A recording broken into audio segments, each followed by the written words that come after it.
Waalaikumsalam. Nak tengok perambut ketarak boleh tak? Oh boleh. Kalau kawan pakai ini. Ni perambut ni. Kawan panggil dia tali kaki ayam. Kalau kawan pergi kedai pancing, kawan cakap, bos tali kaki ayam. Ni dia 130 pound. Kalau pakai tangsi pun boleh juga.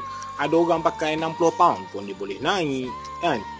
Tapi kita tu tak nak dia masuk dalam batu.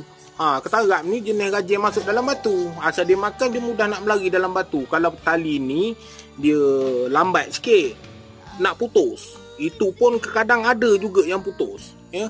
Kalau pakai tangsi tu dia lebih cepat putus lah. Wallahualam lah. Tapi kawan, geng-geng kawan sini pakai inilah. Ada juga yang pakai tangsi 100 pound macam tu. Dia tali perambut Allah pun kalau dia nak naik, memang dia naik. Tapi kita tu nak mengelakkan daripada putus.